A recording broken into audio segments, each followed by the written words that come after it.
নারী হয়েও অটোরিকশা চালিয়ে দুই সন্তানকে মানুষের মতো মানুষ করার উদ্দেশ্যে দিনরাত পরিশ্রম করে যাচ্ছে মা শাহিদা আক্তার। একজন নারী চাইলে যে সবকিছু পারে তা প্রমাণ করলেন শাহিদা আক্তার। ঢাকা শহরে লক্ষ লক্ষ পুরুষ অটোরিকশা চালকের ভিড়ে একজন নারী চালক তিনি। ক্লান্তি নেই, অভিযোগ নেই, শুধু সংগ্রাম আর স্বপ্ন বুকে নিয়ে ছুটে চলা। মহিলা চালাচ্ছি দুইটা বাচ্চাকে মানুষ করার জন্য। আমার ছেলে মেয়ের লেখাপড়া এবং ওদের নিত্যদিনের প্রয়োজনীয়তা চাহিদা আমি মিটাইতেছি। নিষ্ঠুর স্বামী দুই সন্তানকে ফেলে চলে গেলেও মা শাহিদা পারেননি সন্তানদের ফেলে যেতে। বিগত 3 বছর আগে উনি ছেড়ে চলে গেছে, এই জন্য এই পেশায় আসা। হ্যাঁ, মা তো কোনো সময় ছেড়ে যেতে পারে না। তাই তো সকাল থেকে রাত পর্যন্ত কাঠ ভাঙা পরিশ্রম করে যাচ্ছেন শুধু সন্তানদের মানুষ করার জন্য। ওদেরকে ভালোভাবে মানুষ করে যাই, 10-এর একজন বানাইতে চাই, এই জন্য এই পেশায় আসা। তিনি প্রমাণ করেছেন একজন মাই সন্তানদের জন্য সবচেয়ে বড় যোদ্ধা। আসলে কি, মারা তো মনে করেন সবসময় শুরু থেকেই যুদ্ধ করে আসতেছে।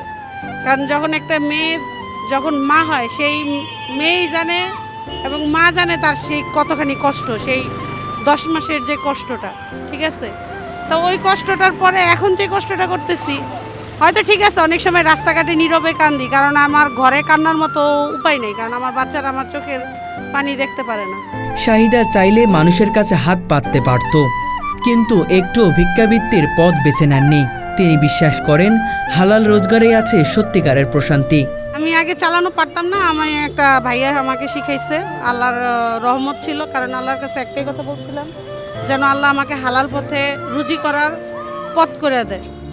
তা সেই হিসাবে আল্লাহ আমাকে হালাল পথে রুজি করার পথ করে দিচ্ছে। ঢাকার ব্যস্ত রাস্তায় প্রচণ্ড যানজট, রোদ বৃষ্টি সবকিছুর মধ্যেই তার অটোরিকশা ছুটে চলে। আমি ওই যে প্রচণ্ড গরম পড়াতে যখন আমি গাড়ি চালাইছি, তখন দেখা গেছে যে গরমটা মানে সহ্য করতে পারিনি। তখন দেখা গেছে একা একাই মানে গাড়ি চালাইতেছি, কান্না করতেছি, কারণ মানে এত কষ্ট হয়েছে। কিন্তু মানে কষ্ট হইলেও তো কিছু করার নেই, হালাল পথে রুজি করতে হবে। কখনো 400 টাকা, কখনো 500 টাকা, কখনো বা 600 টাকা উপার্জনেই চলে সংসার আর সন্তানদের পড়াশোনা। সবারই তো একটা জীবনে চলার পথে টার্গেট থাকে, প্রতিদিন একটা টার্গেট থাকে যে এত টাকা আমার ইনকাম করা লাগবে, তাহলে আমার বাজার খরচ বলেন, বাচ্চাদের পড়ালেখা বলেন, সব কিছু ঠিকমতো করে যেতে পারবো। তাই সেই ক্ষেত্রে দেখা যায় যে যেদিন ইনকাম কম হয়, যেমন আজকে সকাল থেকে আমি বেরোইছি কিন্তু 10:30-11টার দিকে, আমার 350 টাকার মতো ইনকাম হয়েছে। 350 টাকায় বর্তমান বাজারে তো চলা সম্ভব হয় না অনেক, কারণ আমার গ্যারেজ ভাড়াই দিতে হবে 220 টাকা, ব্যাটারি চার্জের বিল। তাহলে 220 টাকা যদি দিয়ে দেই, তাহলে আর কয় টাকা থাকে আপনি হিসাব করে দেখেন। আর ওই টাকায় কি কোনো বাজার পাওয়া যাবে? 1 কেজি কোনো সবজি নিলেই শেষ। বড় মেয়ে 7ম শ্রেণীতে পড়ছে, ক্লাসে 70-এর মধ্যে তৃতীয়। ছেলে 2য় শ্রেণীতে, সেও বেশ মেধাবী। তাদের মুখের হাসি শাহিদার সমস্ত শক্তি, সমস্ত অনুপ্রেরণা। সন্তানদের হ্যাঁ অবশ্যই, আমার বড় বাচ্চাটা ক্লাস 7-এ পড়ে, ছোটটা ক্লাস 2-তে পড়ে। স্কুলে হাই স্কুলে দিচ্ছিলাম, ওইখান থেকে চেঞ্জ করে আবার কিন্ডারগার্টেনে আসছি টাইমের সুবিধার জন্য। তা এই জন্য ওর রোলটা এখনও ঠিক হয় নাই। আর হচ্ছে বড় বাচ্চার রোল 3। কখনো হতাশা এসে ভর করলেও সন্তানদের মুখ চোখের সামনে ভেসে উঠলেই সব ভুলে যান তিনি। ক্লান্ত শরীর নিয়ে ঘরে ফিরেও যখন সন্তানদের হাসি দেখেন, মুহূর্তেই যেন সব উধাও হয়ে যায়।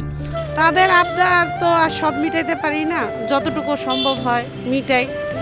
তারপরে ঘুরতে যাওয়াটা হইতেছে কি, হয়তো দেখা যায় যে ওর তো আমার বাবা বাড়ি নেই, ঠিক আছে, আমার বাবা বাড়িও নাই, আর বাচ্চার চলে গেছে দেখে, বাবা চলে গেছে দেখে দাদা বাড়িও নাই এখন।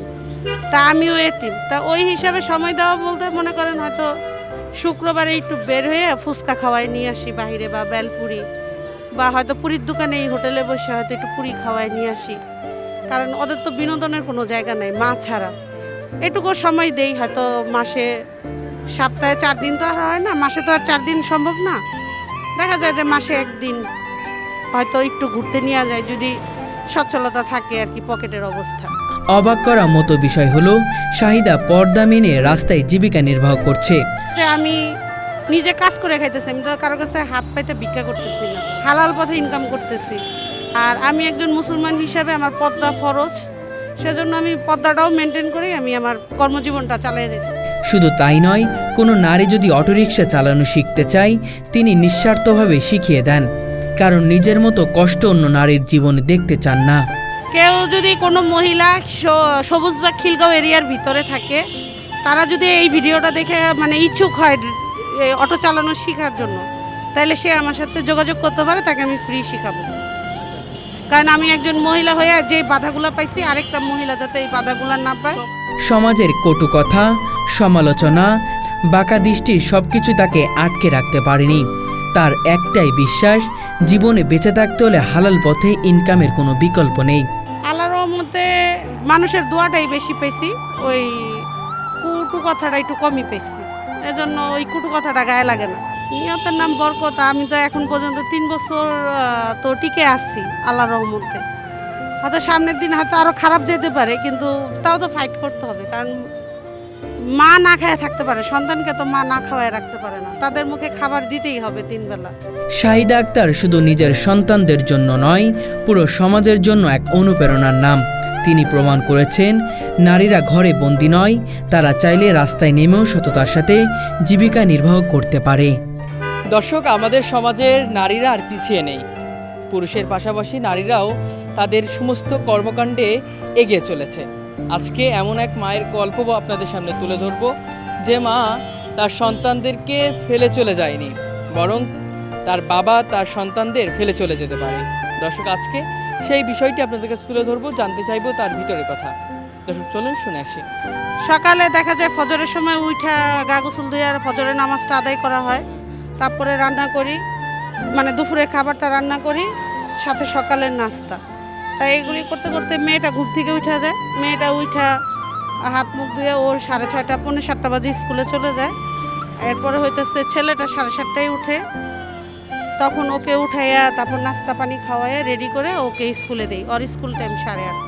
তারপরে হইতেছে আমি গ্যারেজে যাই, গ্যারেজে গিয়ে গাড়ি মুছতে টুছতে বেরোতে বেরোতে 9টা বেজে যায় আর কি। এই হচ্ছে সকালের শুরু। তারপরে তো গাড়ি চালাই, দেখা যায় যে ভাড়া টাড়া ওইভাবে হইলে তো হইলো। তখন দুপুরে লাঞ্চের টাইমে আসি বাসায়, আইসা জোহরের নামাজটা আদায় করে খাওয়া দাওয়া করে আবার দেখা যায় যে রেস্ট নিতে পারি না। কারণ এখনও যে বললাম যে বর্তমান বাজারের সাথে পাল্লা দিয়ে আমি পারতেছি না, দেখে আমার মানে রেস্টের কোনো সুযোগ নেই। সাথে সাথেই বেরিয়ে যাই খাওয়া দাওয়া করে, বের হয়ে আবার গাড়ি চালাই। রাত 9টা, 9:30, 10টাও অনেক সময় বেজে যায়। বাসায় যেতে যেতে 10:30, 11টা এরকম হয়। এই হইতেছে আমার সারাদিনের রুটিন। এটা তো আসে, যেহেতু আমার 2টা বাচ্চাই সিজারে হয়েছে। তারপরে আমার হচ্ছে বিগত 1 বছর আগে ডায়াবেটিস ধরা পড়ছে। তা এখন মনে করেন সব কিছু মিলে ডায়াবেটিসের ওষুধও রেগুলার খাইতে হয় আমার। তা সেই জায়গায় মনে করেন ক্লান্তি তো আসে, কিন্তু কিছু তো করার নেই। কারণ আমি দেখা যায় যে একদিন যদি ইনকাম না করি, তাহলে ওই যে মানে হিসাব থেকে দেখা যায় একটা দিন কমে গেলে তো আমার চলতে বা বাজার সদায় খাওয়া দাওয়া করতে কষ্ট হয়ে যাবে। এই জন্য দেখা যায় তার মধ্যেও মাঝে মধ্যে তো বন্ধ দিতে হয়, কারণ শরীর তো রেস্ট দিতেই হবে। ওই যে আমার ছোট বাচ্চাটা ছোট তো, এই জন্য ওরে যখন তখন বাসায় যাওয়া লাগে। আর ওকে সকালবেলা স্কুলে দিয়ে তারপর আমি কাজে বের হই, যার ফলে আমি গার্মেন্টসে গেলে বা অন্য কোনো পেশায় গেলে এই সুযোগটা পাইতাম না। এই সুযোগের কারণেই আমি এই অটো রিক্সাটা চালাই। সকাল 8:30 থেকে রাত 9টা 10টা পর্যন্ত এখন চালাই। তো অনেক সময় অনেক কষ্ট হয়, যেমন কিছুদিন আগে প্রচুর গরম পড়ছিল, তখন মনে হয়েছে যে শরীরে ঠুসা পড়ে যেতেছে, এমন গরম। আমি ওই দিন সারা রাস্তা কান্না করছি। ডাল ভাত খেয়ে মোটামুটি যাইতেছে আলহামদুলিল্লাহ, খুব একটা ভালো না। কারণ হইতেছে যে মানুষের আসলে দেখা যায় যে একটা সমস্যা গেলে আরেকটা সমস্যা আইসা দাঁড়ায়। যেমন এখন বর্তমানে মানে দেখা গেছে যে যেরকম ইনকাম ওরকমভাবে চলা যায় না, দেখা যায় মাস শেষে কিছু ঋণ থেকে যায়, কারণ আগের মতো এখন ইনকাম নেই। সবচেয়ে বড় কথা এটা। আর বাজারের যে দাম, মানে একটা কিছু কিনতে গেলে সেই বাজারের দ্রব্যমূল্যর সাথে টিকে থাকাটা এখন আমার জন্য কঠিন হয়ে গেছে। আগে ভাবছি যে নিজের একটা গাড়ি হলে হয়তো স্বচ্ছন্দভাবে চলতে পারবো, এখন দেখি যে না, এখন দেখা যেতেছে আরও মানে দিনে দিনে কষ্টই বাড়তেছে।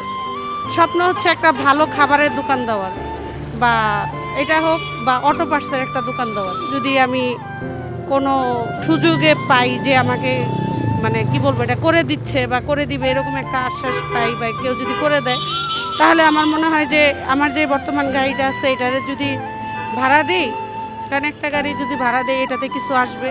আর খাবারের দোকানটা যদি মোটামুটি খাবারের দোকানই হোক আর অটো পার্টসের দোকানই হোক আর কি, তাইলে আমার মনে হয় একটা ব্যবসা করলে ওইটা দুইটা মিলে মানে প্লাস মাইনাস হয়তো আমি ভালোভাবে চলতে পারবো, বাকিটুকু জানি না, আল্লাহর ইচ্ছে। সমাজ যারা প্রথম দিকে খারাপ বলছে বা অনেক সময় অনেক কথা বলছে, এখন বর্তমানে দেখতেছি তারা নিজেরাই এখন মানে হয়তো মহিলারা চালাইতেছে না, তাদের হাজব্যান্ডকে অটো কিনে দিতেছে, বা যে ভাইরা বলছে সেই ভাইরাও এখন অটো কিনে অটো চালাইতেছে। তা এখানে আমার মনে হয় যে সমাজকে উত্তর দেওয়া হয়ে গেছে যে আমার পথেই তারা হাঁটতেছে, তা আমার আর মুখে কিছু দেওয়া লাগে না। এখন আসছি মোটামুটি, খুব একটা ভালোও না আবার খুব একটা খারাপও না। কারণ হইতেছে যে আলহামদুলিল্লাহ, আল্লাহ না তো নারাজ হয়ে যাবে আলহামদুলিল্লাহ না বললে।